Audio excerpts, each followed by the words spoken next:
আসসালামু আলাইকুম প্রিয় শিক্ষার্থীরা, সবাই কেমন আছো? আশা করি সবাই অনেক ভালো আছো। আজকের ক্লাসের মধ্যে আমরা অষ্টম শ্রেণী গণিত বইয়ের অনুশীলনী 3-এর 30 নং সৃজনশীলটি সমাধান করতে যাচ্ছি, এবং এটা হচ্ছে one of the most easiest question or CQ. আশা করি বুঝতে পারছো, একদম সহজ একটা সিকিউ। হ্যাঁ, এটা তোমরা নিজেরাই পারবা, তারপর আমি করে দিচ্ছি, কারণ এখানে কিছু ত্রুটি থেকে যেতে পারে তোমাদের মধ্যে, আর অর্থাৎ ছোটো ছোটো কিছু জিনিস না বুঝতে পারো, সেই বিধে আমি করে দিচ্ছি তোমাদেরকে। ওকে, তো চলো আমরা দেরি না করে প্রশ্নটা একবার সমাধান করে ফেলি। খুব সুন্দর করে নোট করবা। ওকে, আচ্ছা দেখি আমরা। একটি আয়তাকার জমির দৈর্ঘ্য প্রস্থ যথাক্রমে 80 মিটার 60 মিটার গেল, দৈর্ঘ্য প্রস্থ দিল। জমির ভিতর 4 মিটার চওড়া পার ও 3 মিটার গভীরতা বিশিষ্ট একটি পুকুর খনন করা হলো। এই যে এটা দেখো, আমাকে দৈর্ঘ্য প্রস্থ দেওয়া আছে না? আছে। জমির চারপাশে একটা চওড়া রাস্তা দিছে। আশা করি বুঝতে পারতেছো তোমরা। প্রশ্নটা এখন থেকে বোঝার চেষ্টা করিও। হ্যাঁ, আমাকে একটা চওড়া রাস্তা দিচ্ছে, পাড়ের মান দিছে একটা, গেল।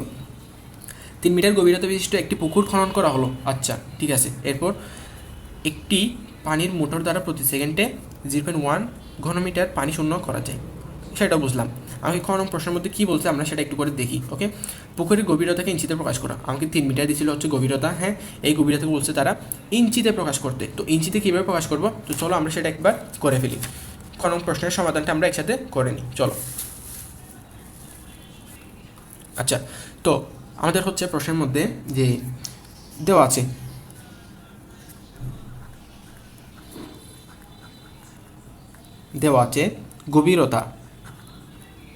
গভীরতা সমান 3 মিটার।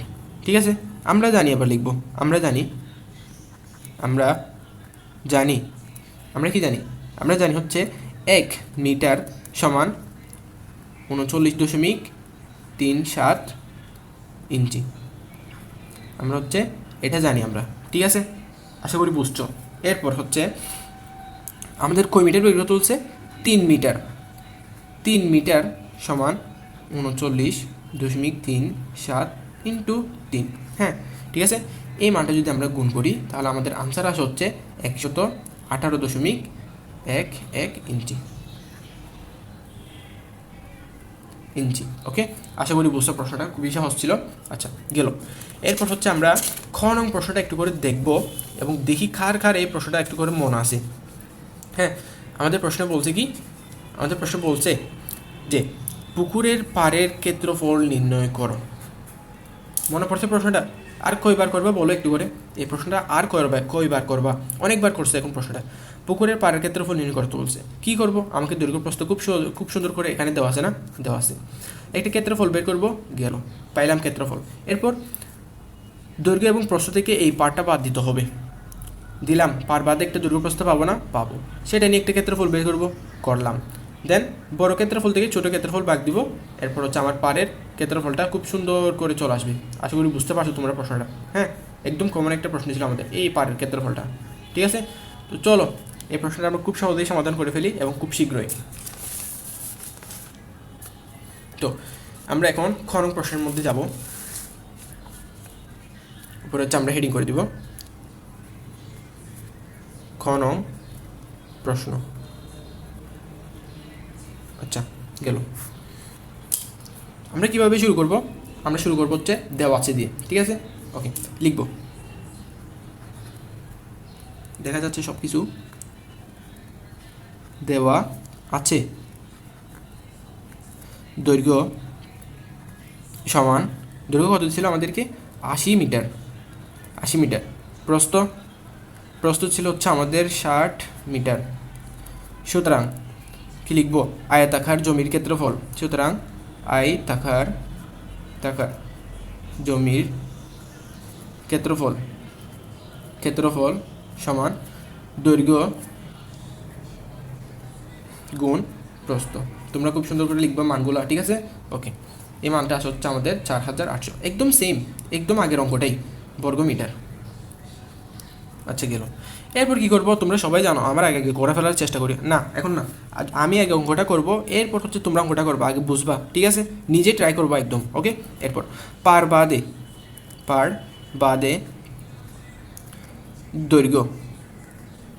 দৈর্ঘ্য সমান 80 মাইনাস, বাদও বলছে না, বাদ মানে তো বাদ দিয়ে দেবো। হ্যাঁ, 4 ইন্টু 2। আশা করি এটাও বুঝছো, 2বার বাদ দিয়ে দেবো। কারণ দুই পাশে আছে আমাদের দৈর্ঘ্যটা। হ্যাঁ, এটা হচ্ছে আমাদের 72 মিটার। এরপর হচ্ছে পার বাদে প্রস্থ প্রস্থ সমান কত হয় 60 মাইনাস 4 ইন্টু 2। ওকে, এ মান হচ্ছে আমাদের 52 মিটার। ওকে, গেল, খুব সহজে আমাদের প্রশ্নটা গেল। এরপর কাজ কি আমার? এরপর কাজ হচ্ছে যে এখন আমি যে দৈর্ঘ্য প্রস্থটা বের করলাম, হ্যাঁ, ওই দৈর্ঘ্য প্রস্থটা দিয়ে আমি আরেকটা ক্ষেত্রফল বের করব, হ্যাঁ, দেন হচ্ছে আমাদের কাজ একদম প্রায় শেষ হয়ে যাবে। ওকে, তো আমরা সেই ক্ষেত্রফলটা এখন বের করব, লিখব। সুতরাং পার বাদে ক্ষেত্রফল সমান কত হবে বলো মানগুলো? একটা হচ্ছে আমাদের 72 আর এটা হচ্ছে আমাদের 52 মিটার। এই মানটা আমরা যদি গুণ করি তাহলে আমাদের আনসার হচ্ছে 3744 বর্গ মিটার। গেল। সুতরাং পাড়ের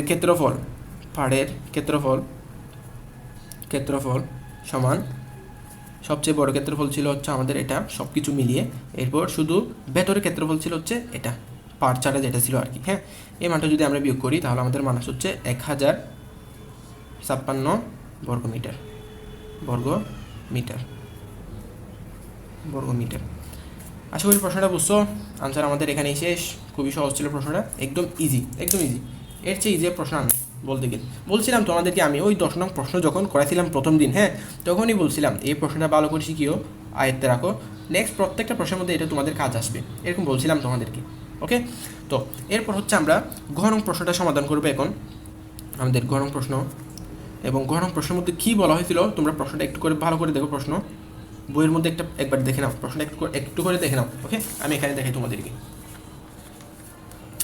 আমাদেরকে বলছে প্রশ্নের মধ্যে পানিপূর্ণ পুকুরটি পানি শূন্য করতে কত সময় লাগবে। এই জাতীয় প্রশ্নগুলো কিন্তু কমন, হ্যাঁ, এই জাতীয় প্রশ্ন আসতে পারে পরীক্ষায়, বিশেষ করে একাডেমিক যে পরীক্ষাগুলো হয় স্কুলে সেগুলোতে। তো আমাদেরকে শেষে একটা লাইনটাই বলছিল যে একটি পানির মোটর দ্বারা প্রতি সেকেন্ডে এত ঘনমিটার পানি কী করা হয়, শূন্য করা হয়। এখন খেয়াল করো তো, আমাকে বলছে কত সময় লাগবে। এখানে বলছে আমাদেরকে 1 সেকেন্ডে খালি করা হচ্ছে 0.1 ঘনমিটার।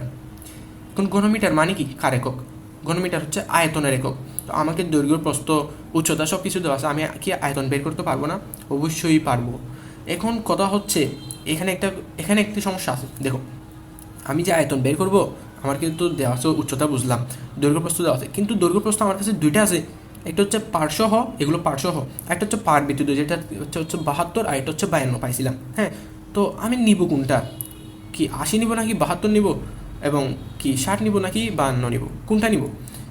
এখানে হচ্ছে আনসার হচ্ছে তোমাকে একটা 72 নিতে হবে, আর হচ্ছে 52 নিতে হবে। কেন নিতে হবে? কারণ আমি বলি, পাড়ের মধ্যে কি পানি থাকে? বলো, আমাকে প্রশ্নের আনসারটা দাও। পাড়ের মধ্যে কি পানি থাকে? না। পাড়ের মধ্যে মানুষ হাঁটে যে, এখানে তো পানি থাকে না, পানি থাকে হচ্ছে ভেতরে, হ্যাঁ, এই ভেতরের মধ্যেই কিন্তু পানিটা থাকে আমাদের, পাড়ের মধ্যে কোনো পানি নাই। তো আমি পাড়টা বাদ দিয়ে দেবো, জাস্ট ভেতরটা হিসাব করবো। ভেতরের দৈর্ঘ্য হচ্ছে আমাদের 72, প্রস্থ হচ্ছে 52। আশা করি একদম ক্লিয়ার হয়েছে বিষয়টা। ওকে, তো চলো আমরা প্রশ্নটা সমাধান করি, তোমরা খুব সহজে বুঝে ফেলবো। ওকে, আচ্ছা, তো এখানে আমরা শুরুতে যে কাজটা করব সেটা হচ্ছে আমাদের দেওয়া আছে, লিখব। দেওয়া আছে, দেখা যায়, দেওয়া আছে দৈর্ঘ্য তোমরা নিবা খুব সুন্দর করে 72 মিটার। প্রস্থ সমান কত? প্রস্থ ছিল আমাদের 52 মিটার।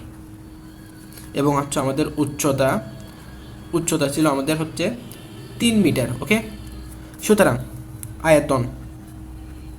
পুকুরের আয়তন সমান দৈর্ঘ্য প্রস্থ গুণ উচ্চতা। ঠিক আছে, আমি সুন্দর করে একটু মানগুলো বসাই দিই, তোমরা আশা করি বুঝবা।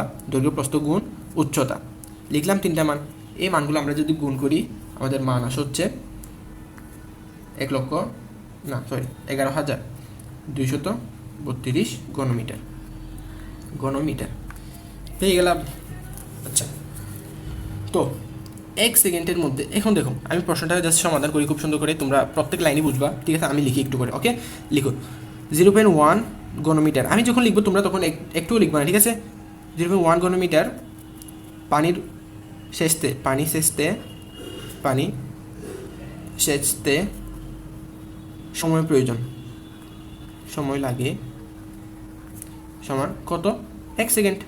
ঠিক আছে, আচ্ছা, এরপর হচ্ছে আমরা ঐকিক নিয়মে বের করবো। এত ঘনমিটার পানি সেচতে সময় লাগে সমান একক থাকবে উপরে আমাদের 0.1 থাকবে নিচে সেকেন্ড। এরপর কত বের করতেছি আমরা বের করতেছিলাম 11,232 ঘনমিটার পানি সেচতে প্রয়োজনীয় সময়। এরপর হচ্ছে কি ভাগ করে দিব আমরা খুব সুন্দর করে। দেন আমাদের এই মানটা আসবে হচ্ছে কত, এই মানটা হচ্ছে আমাদের 2320 1,12,320 ওকে। এত সেকেন্ড, এটা হচ্ছে আমাদের সেকেন্ডের মধ্যে। এখানে আমরা এখন 60 দিয়ে ভাগ করব। ভাগ করলে মান আসা হচ্ছে আমাদের 1872। এটা এবার হচ্ছে মিনিট, আমার মিনিট 60 দিয়ে একবার ভাগ করে মিনিটে নিয়ে গেলাম। একে আবার 60 দিয়ে ভাগ করবো। হ্যাঁ, 60 দিয়ে ভাগ করলে মানটা আসবে হচ্ছে আমার ঘন্টায় এবার, ঠিক আছে। মিনিটকে আমি ঘন্টা গেতে 60 দিয়ে ভাগ করবো। 31 ঘন্টা 12 মিনিট। অনেক স্টুডেন্টরাই কিন্তু এই জিনিসটা বোঝে না যে কীভাবে আসলো এই মানটা, কীভাবে আসলো। হ্যাঁ, তুমি কী করবে জানো, আমি বলি তোমাকে তুমি কী করবা। তুমি হচ্ছে প্রথমেই এই মানটাকে 60 দিয়ে ভাগ করবা। ভাগ করে দেখবা তোমার কাছে 31 সামথিং আসবে। হ্যাঁ, তুমি দেখবা যে ভাগ করে মনে করো তুমি 31 পাইছো না, 31-এর সাথে এই 60টা গুণ করবা তুমি খুব সুন্দর করে। আমি আবার বলি, এই জিনিসটা একটু করে মনোযোগ দাও, দয়া করে একটু করে কষ্ট করে একটু মনোযোগ দাও। আমি যে মিনিটটাকে ঘন্টায় নিয়ে যাবো, 31 ঘন্টা 12 মিনিট কীভাবে হয় সেটা আমি একটু করে খেয়াল করি। এখন মিনিটকে আমি 60 দিয়ে ভাগ করে ঘন্টায় নিয়ে যাবো না, যাবো। দেখবা ক্যালকুলেটার এখন থেকে ইউজ করো, ভাগ করে দেখবা হচ্ছে 31 পাবো প্রথমে, এরপর দশমিক কিছু আসবে। 31 পাইছো না, রাখলা, 31কে রাখবা। 31-এর সাথে 60কে গুণ করবা, গুণ করে একটা মান পাবা না। হ্যাঁ, ওই মানকে তুমি এই মান থেকে আবার বিয়োগ করবা। তুমি ভিডিওটা কিন্তু আবার দেখিও এই লাইনটা। হ্যাঁ, তুমি আবার রিপিট করে দেখিও এই জিনিসটা। যে মানটা পাবা সেটা এখান থেকে বিয়োগ করে দিবা। বিয়োগ করে দেখবে তোমার কাছে আর 12টা মিনিট বাকি থাকবে, 12 মান থাকবে। এটা হচ্ছে আমাদের মিনিট। আশা করি বুঝতে পারছো, আমি অনেকবার বুঝেছি, ঠিক আছে। তো এটুকুই ছিল আমাদের আনসার। আশা করি তোমরা খুব সুন্দর করে বুঝতে পারছো। দেন চ্যানেলটা সাবস্ক্রাইব করবা দয়া করে, কষ্ট করে। এরপর হচ্ছে যদি ভিডিওগুলো ভালো লাগে লাইক করবা, কমেন্ট করবা এবং তোমার ফ্রেন্ডের কাছে শেয়ার করবা যাতে তারাও কিছু শিখতে পারে। হ্যাঁ, ভালো থাকবা সবাই। নেক্সট ভিডিওতে পরবর্তী প্রশ্ন তোমাদেরকে সমাধান করে দেওয়া হবে।